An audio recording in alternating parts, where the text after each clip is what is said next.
What's up, everybody? Eric here with driverlineup.com, world's okayest steering wheel holder, and I'm coming at you guys from Prime Inc. in the truck. Quite a few things I want to talk to you about today, so I'm just going to throw everything into one video for you.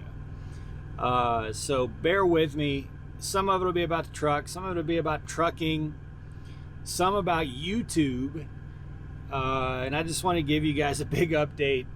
But first, before I say anything else, if you watched the one chip challenge that I did last night,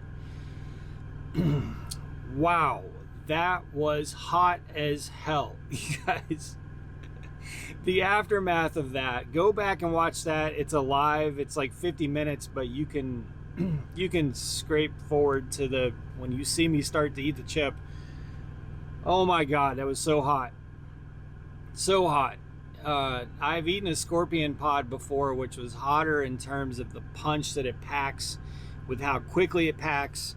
But that chip being doused in Reaper pepper powder, Carolina Reaper, the sustained heat of that was unbelievable. And in terms of the aftermath, some of you told me I was going to have a hard time on the toilet. I didn't have such a hard time on a toilet, but I did for about 45 minutes this morning at about 12:30 a.m. this morning. Man, my gut was just, it was pain. I'll just put it that way. It was pain for about 45 minutes and not fun, but I'm glad you got some enjoyment out of it. I'm glad that it's kicking off something we can do for charity next month. For Toys for Tots. Really excited about that, to watch for that update. But anyway, I want to let you know I came out okay. I'm fine. It was fun. I'm glad you guys enjoyed it. Second thing I want to talk about is this new camera in YouTube. I've had this camera for a while. This is an Osmo Action. I still got to work on the audio a little bit. I've got a little mic on it. But the mic just picks up a little too much ambient noise inside this truck, so I'm going to keep tweaking with a little bit. But the Osmo Action camera, you guys, is amazing. I'm really excited about it. It's going to let me, I think, do a lot more stuff outside the truck. Gives me a lot more editing capability. If you don't know, I have a video months back of where I used to work in the film industry. I was the executive producer for a feature-length documentary, so I have like a $7,000 editing suite at the house. So it's been really difficult to teach myself to use a phone to edit every video, and it's also been a challenge for me to learn to be in front of the camera because I've never been in front of the camera before. So that's been a learning experience, but the phone definitely has some limitations. And so I've wanted to kind of step up the game a little bit. I'll still do a lot of my daily videos on the phone just because it's so quick, and sometimes I do my daily videos in a 30-minute period. But this new setup that I have, I'm really impressed with it because to me it's the best of both worlds. I get a much better camera with this, which, by the way, if you guys, so I'm a huge fan of DJI products. I have a DJI drone, I have a DJI gimbal, I have this DJI Osmo Action camera. If you don't want to go spend the money that it costs to get a GoPro, which a GoPro is an amazing product, I'm not sitting here trying to say GoPro is not a great product. It is.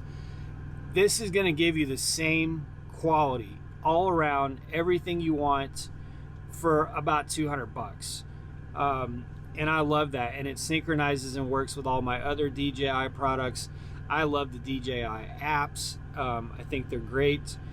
And so I have an iPad Pro that I'm now running Adobe on for video editing, and the card comes out of this camera and can be read into that iPad Pro via USB, which really changes the game. I mean, it gives you a very powerful editing suite that is, like I said, is the best of both worlds. I mean, you got like a full video editor, full production capabilities there on the iPad Pro, the ability to move media from this camera over to the iPad Pro really relatively easily. I could even do it through Bluetooth, but these files will tend to be a little bit bigger.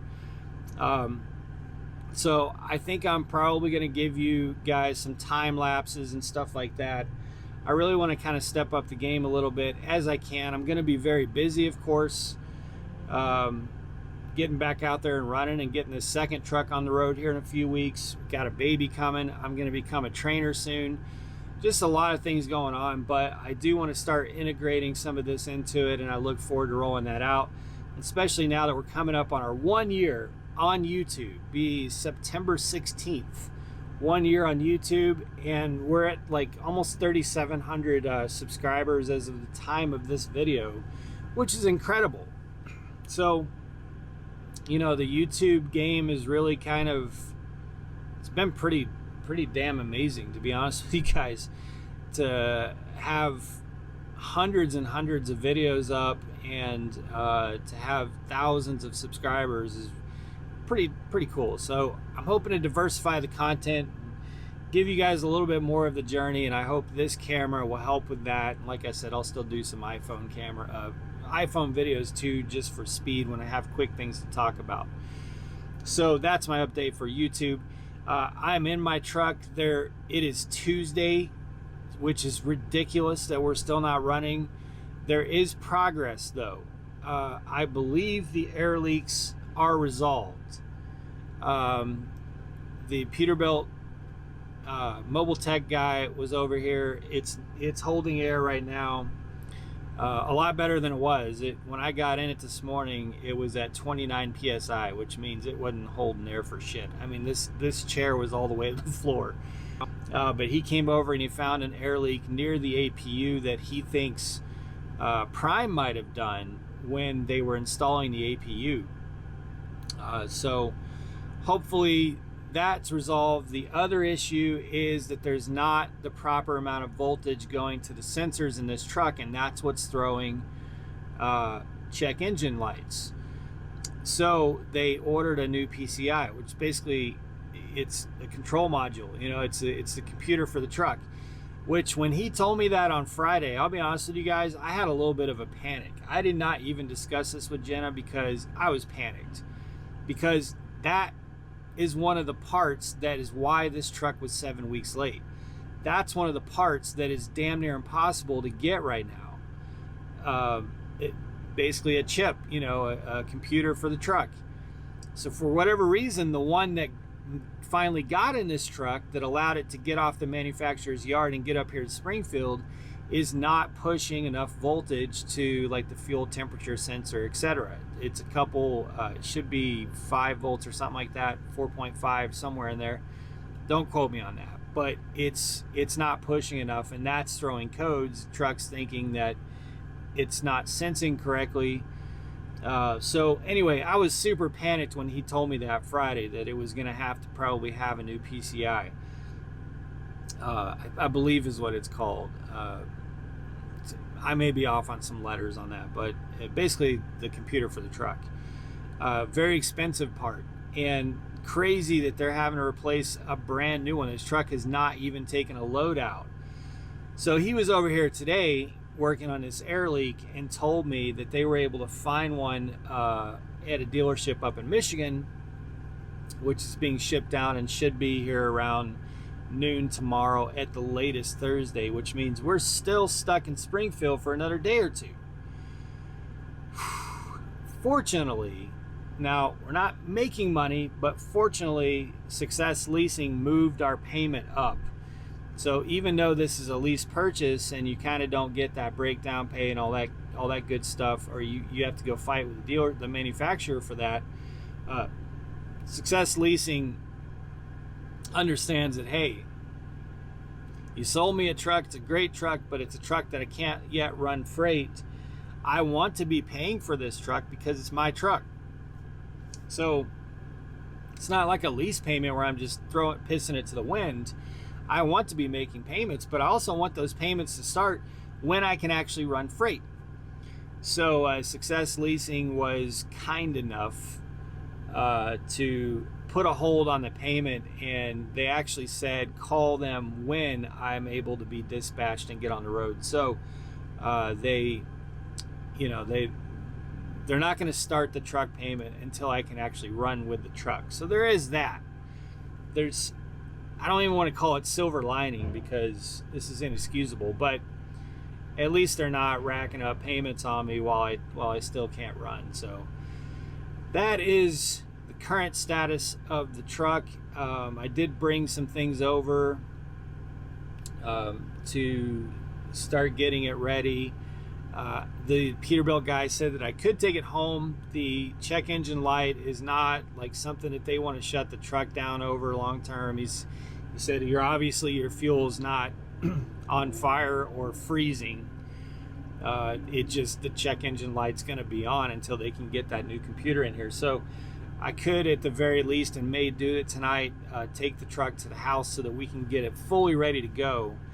And that way, when they give us the nod on either tomorrow or Thursday, we'll be ready to call up and see if we can get dispatched out of here. So those are the woes of trucking, man. It's just it never ends. It's always something, always something. Just whenever you think you're going to get out there and get into a good vibe and a good mode, it just comes and hits you like a hammer. It's the name of the game, I know.